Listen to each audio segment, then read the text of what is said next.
الحمد لله الذي أنزل أحسن الكتب على أحسن الرسول بسفارة أحسن الملائكة في أحسن شهور السنة في أحسن لغات العربية في أحسن بقاع الأرض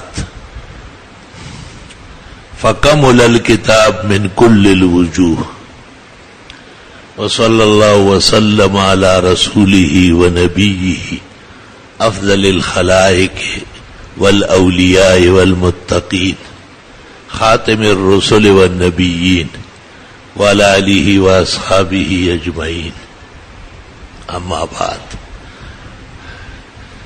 فأعوذ بالله من الشيطان الرجيم بسم الله الرحمن الرحيم وهذا ذكر مبارك أنزلناه فأنتم له منكرون.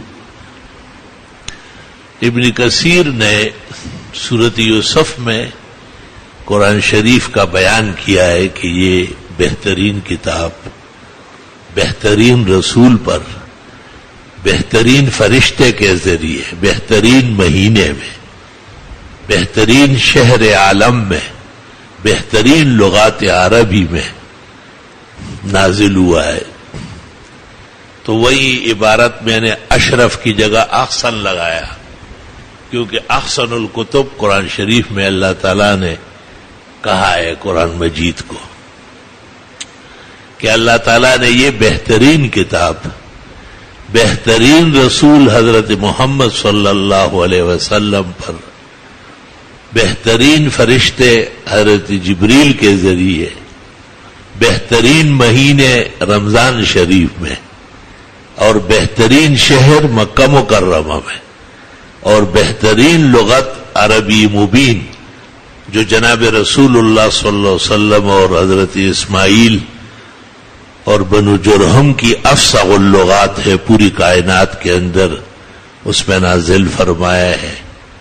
الحمدللہ کے محاسن اور شرائف ہر طریقے سے اللہ تعالیٰ نے مکمل فرمائے.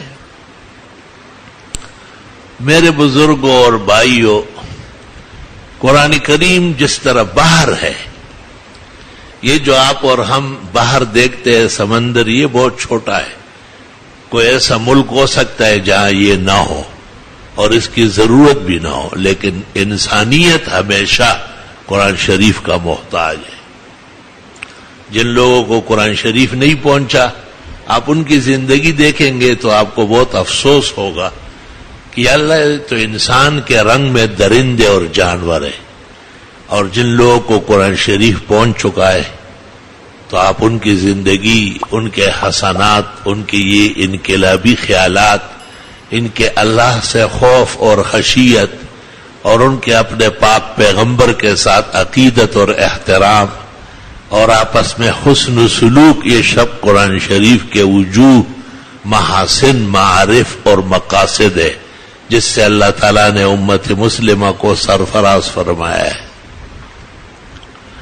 میرے عزیزو، جس طرح انسان میں ایک روح ہے، اس کو کوئی مانے یا نہ مانے لیکن روح کا انکار گدھا و خچر کر سکتا ہے جو شعور نہیں رکھتے، لیکن انسانیت، جن کو انسانیت کا رنگ لگا ہے اور ٹس مس ہے، وہ کبھی بھی یہ نہیں کہے گا کہ روح کوئی چیز ہی نہیں ہے. روح آئی تو آدمی زندہ ہے، روح گئی بادشاہ بھی مرا ہے، فقیر بھی مرا ہے، کائنات کی بڑی ہستی بھی فوت ہو گئی، روح نکل گئی.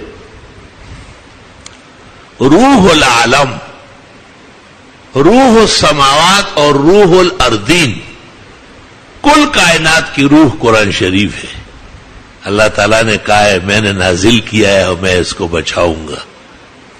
اس سے پہلے کتابیں مولویوں کے حوالے ہو گئی تھی، قرآن شریف میں ہے بِمَسْتُحْفِظُوا مِنْ کتاب اللہ، تو وہ ساری ختم ہو گئی، درہم برہم ہو گئی. یہ مولویوں کا کام نہیں ہے، یہ اللہ تعالیٰ کا اپنا کام ہے. کلام اس کا ہے تو عالم دین کیا کر سکتے؟ عالم دین تو خدمت کر سکتے، اس کی تشریح کر سکتے، اس کا ترجمہ کر سکتے. بچا نہیں سکتے، بچانے والا صرف اللہ تعالیٰ ہے۔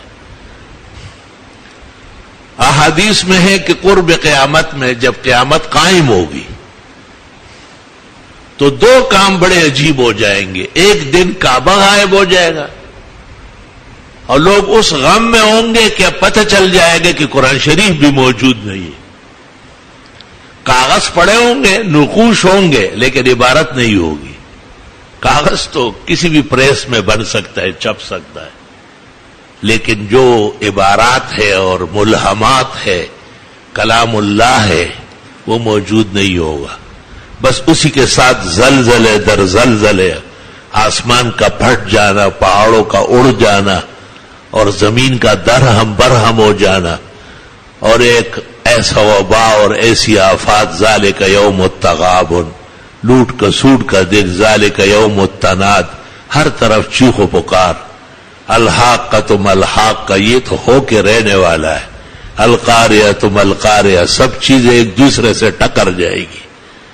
اور قیامت یہی ہے کہ دنیا سے اللہ تعالیٰ نے روح کھینچ لی اور وہ قرآن شریف ہے، پھر دنیا کی کوئی قیمت باقی نہیں ہے۔ دیکھو 100 سال کا بوڑھا، پورا خاندان آگے پیچھے ہو رہا ہے، بھئی بیمار ہے، اس بیمار پر آپ تنکا نہیں ڈالیں گے، اتنی سی مٹی پھینکنا گوارا نہیں، لیکن جس دن روح نکل گئی تو پہلا کام یہ ہے کہ اب اس کے لیے قبر کھود رہے۔ رسول اللہ صلی اللہ علیہ وسلم نے بھی فرمایا کہ اپنے مردے کے ساتھ احسان یہ ہے کہ جتنا جلد ہو سکے اس کو دفناؤ، اور فرمایا اچھی بات نہیں ہے کہ تم اپنے پاس رکھو، فرمایا اگر برا ہے تو بری چیز کو کیوں رکھتے ہو، اور اگر وہ اچھی ہے تو اچھائی تو جنت ہے، اس کے حوالے کر لو نا۔ اس لیے فرمایا قبر یا باغ ہے جنت کا مسلمان و نیک لوگوں کے لیے، اور یا گڑھا ہے آگ کا اور جہنم کا۔ اللہ تعالی ہمیں جنت اور جنت کے باغ نصیب فرمائے۔